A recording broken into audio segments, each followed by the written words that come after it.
Hi guys. So we left off when I fed the starter this morning, and now that you can see, it has grown from the level that we filled the jar to all the way up to here. Hasn't started to fall yet, but it's about to. You can see how the top of it is very flat. Up until just a little bit ago, it was slightly domed on the top. So you could tell that it was still, active and rising. You can see all the bubbles and all the activity in there. That's pretty cool. Science. And so now we're going to make the leaven. The leaven is just kind of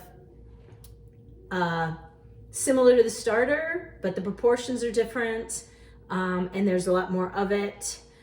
At this point, all you do is to make 2 loaves of bread. All I need is a tablespoon of my starter, and you discard the rest. I know it seems pretty wasteful, but you can do things with your discard. You can look up recipes and make all kinds of things. I haven't had much luck with that. I haven't liked the consistency that I've made things with the starter. With the discard. And you can see what the inside of it looks like in there. It's like all web-like. I usually just throw it away. You can make a backup starter with it at this point. You could take a clean, this size weck jar and make another starter, put it in your fridge, and just feed it once a week. Because what happens is when you make the leaven, and it grows to about here in the morning on this jar, you use a certain amount of it, and there's a little bit left over for you to make starter. And that becomes your new starter. So you don't have to take any of your discard.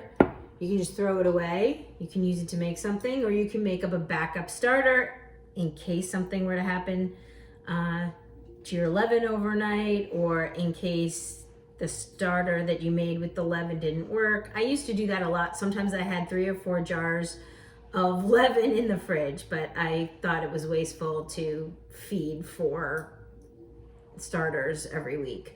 So anyway, the leaven is just 1 tablespoon of your starter, and then it is going to be, we turn on our scale, make sure it's zeroed out to grams. I now have 78-degree water that I measured with my thermometer. And you want 200 grams at this point of the 78-degree water. Now, the 78 degrees is what's in this book and what works well for me. When I feed it on a daily basis or a weekly basis, the starter, I use about 75, 76-degree water.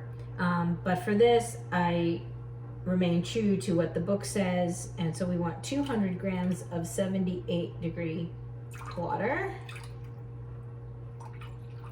I like to be pretty exact because I know it works. That's 200. And we do the same thing we did with the starter, which is to mix the warm water and the starter so that it's all incorporated, and it becomes this opaque, cloudy looking water. The science of it all is pretty amazing. Since you're like, how can this 1 tablespoon of starter and this cloudy water become 2 loaves of bread, or 4 pizzas, or a loaf of bread and 2 pizzas? Okay, so that's all incorporated.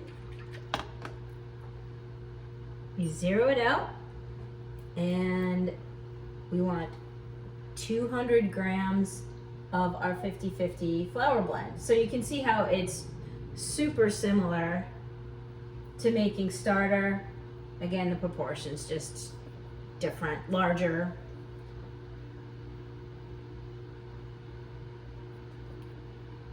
Then, once this is all mixed up, just like we did the starter,